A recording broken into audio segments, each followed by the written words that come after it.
Comédienne, chroniqueuse, actrice, comédienne sur scène. Je demande la route, son spectacle, et puis par Jupiter sur France Inter. Bonjour, Woketa Ouedraogo.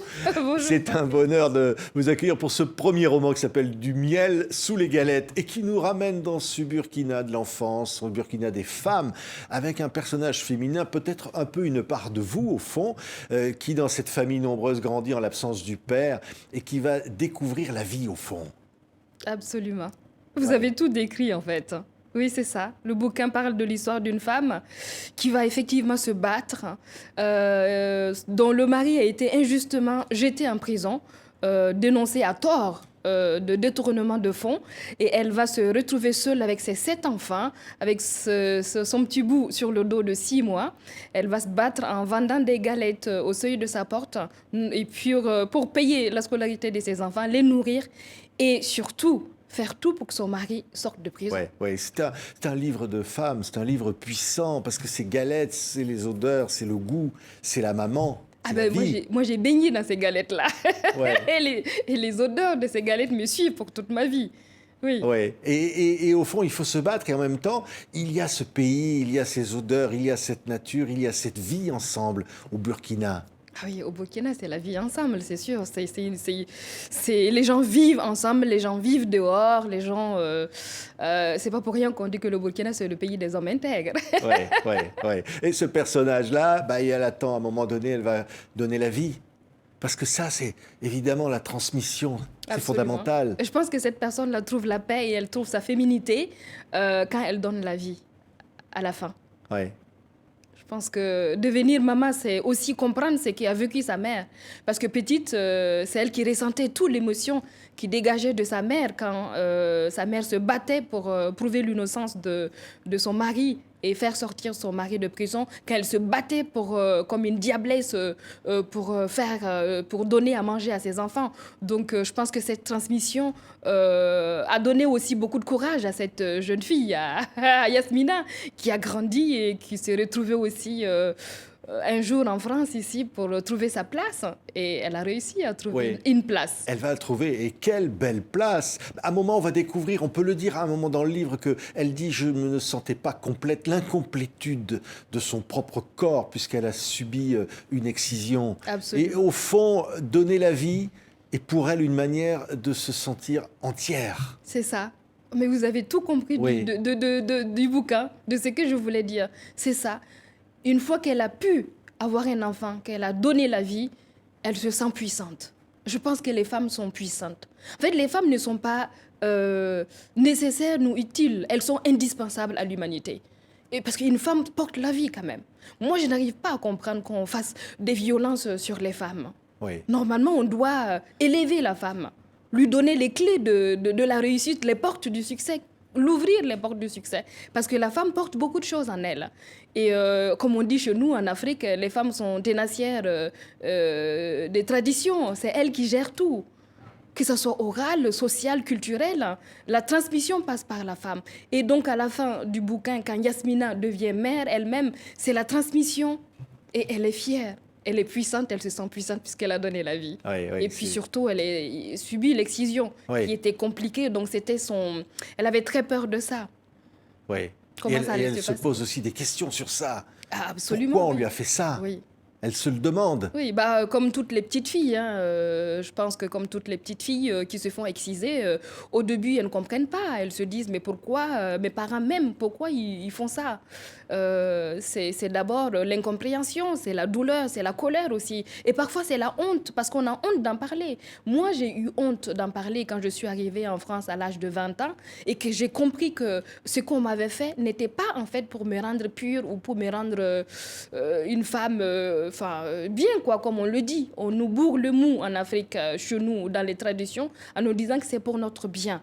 Et c'est une fois arrivée en France, en discutant avec mes collègues, mes copines, que j'ai compris qu'il y avait une part en moi qu'on m'avait arrachée. Une part de féminité. Et il fallait reconstruire, en fait. Et ça n'a pas été facile. Parce qu'à l'époque, moi, je ne savais pas qu'il fallait aller voir un psy. Je ne savais pas qu'on pouvait se faire aider par un psy ou une association ou des gens. Et j'ai fait du travail seul comme ça. Oui. C'était long, mais voilà, aujourd'hui, je me sens complète aujourd'hui. Oui, et ce livre raconte ce combat, cette vie. Il y a aussi la francophonie, parce que le personnage du livre donne des conférences pour la journée de la francophonie. Ça nous fait penser à vous, ça. Hein. Oui. C'est vous qui êtes ambassadrice de la francophonie pour la journée de la francophonie. Ah oui. Hein.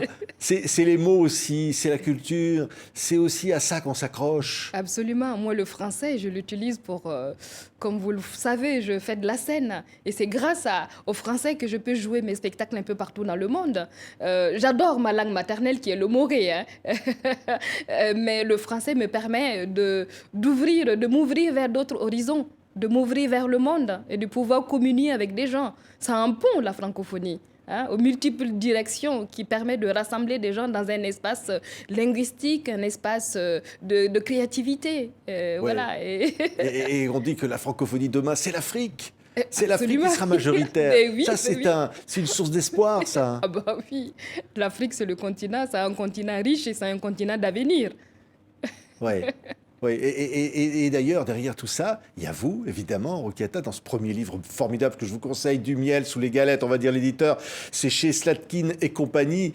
Et puis, il y a vous, il y a vos engagements, il y a vos spectacles. Par exemple, vous venez d'écrire une série tournée au Sénégal. Oui. C'est absolument formidable. Je vais dire le titre, c'est Omerta Ratanga. Oui. Et c'est plusieurs épisodes, 5 épisodes de 15 minutes, avec des comédiennes et des comédiens formidables. Ah, des comédiens formidables et plein de talent, vraiment. Ouais. Ils ont fait un très beau casting. Et les images sont très belles. Ouais. Les premières images qu'on a vues sont très belles. Et qui parlent d'avortement clandestin. Justement, oui. Voilà, un autre sujet, mais qui est quand même tellement grave, c'est de ces jeunes femmes, parfois d'ailleurs, vous pouvez le dire, parfois victimes d'inceste, qui n'ont pas le droit d'avorter. Absolument. Et parfois, c'est des grossesses à risque. Et elles ont du mal à avorter, puisque les médecins ne le permettent pas. Donc, c'était un travail de longue haleine et on espère en tout cas que les autorités en tout cas vont se pencher là-dessus, comme sur l'excision, comme sur beaucoup de causes, beaucoup de violences faites aux femmes. C'est important et cette série parle de ça. C'est vraiment une web-série d'éducation pour le jeune public et pour les parents aussi, pour que les parents puissent comprendre les préoccupations de leurs enfants et pouvoir les parler. Parce que vous savez, chez nous en Afrique, on ne parle pas sexualité avec nos parents. C'est très tabou. Moi, je n'ai jamais parlé de ça avec mes parents. Et c'est dommage, parce que les jeunes filles ont besoin d'être informées, comme les jeunes garçons aussi. Et cette série va permettre à ça. Ça va sensibiliser la jeunesse et il faut absolument que ça fasse le tour du monde. Ça sort le 23 février et la réalisatrice, c'est Fana Reynan So. Une femme formidable, exceptionnelle, on s'est vu à Dakar et elle a fait un bon travail. Vraiment, c'est un travail d'équipe en fait, cette série. Et c'est un cri du cœur. Absolument. Parce qu'au fond, à travers ces femmes, ces portraits de femmes, cette question de l'avortement, on dit comment? On ne dit pas avortement clandestin, on dit quoi? Parce que ces femmes qui sont poussées à ce désespoir... Oui, mais c'est avortement non sécurisé. Ouais. Puisqu'elles n'ont pas droit d'être assistées médicalement. Oui. Et en plus, elles risquent quoi? Elles risquent la mort. Au pire, la mort, mais elle risque de ne plus avoir d'enfants, d'avoir des complications à long terme, d'avoir des douleurs. Et puis c'est interdit. Eh ben, c'est interdit, oui, c'est interdit. C'est puni par la loi. C'est puni par la loi, c'est passible de peine de prison. Donc c'est pour ça que...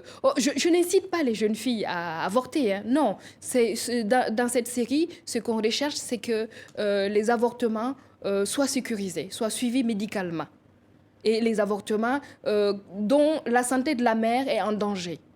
Et surtout des jeunes filles de 12 ans qui sont enceintes par des proches de la famille, par peut-être quelqu'un de la famille. Vous imaginez une gamine de 12 ans se retrouver enceinte? Quand on a fait cette série, on a fait un travail de documentation. Je me suis rendue à Dakar, toute l'équipe de RAES, l'ONG RAES, puisque c'est RAES qui a fait appel à moi pour écrire cette série.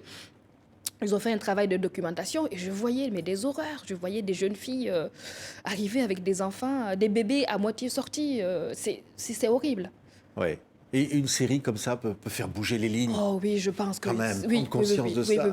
Oui. Déjà sensibiliser les gens, faire comprendre que c'est important que les femmes soient suivies, que les jeunes filles soient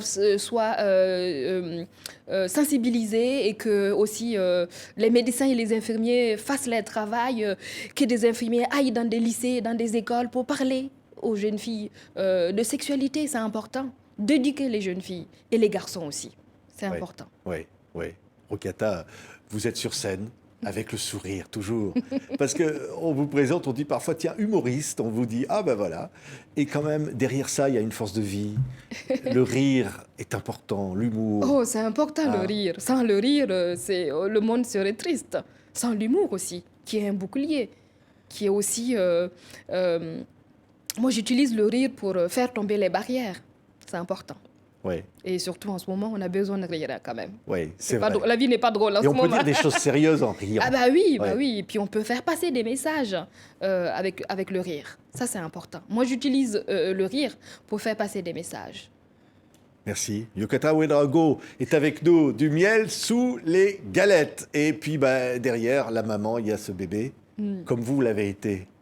Quand même ce lien avec la mère, avec les mamans, Ah bah, que vous tous savez, les enfants, garçons ou filles, ont pu avoir, oui. ce contact. Ah bah surtout quand on Ouais. est au dos. On est au dos de sa maman, on est accroché à hauteur d'homme. À voir le monde en haut que de le voir en bas. C'est important. Ça nous berce et puis ça nous donne beaucoup de choses. Merci Rukata d'avoir été notre invité. Ne manquez pas ce bouquin. Et puis bien sûr la série. Merci Rukata d'avoir été notre invité. Merci beaucoup à vous.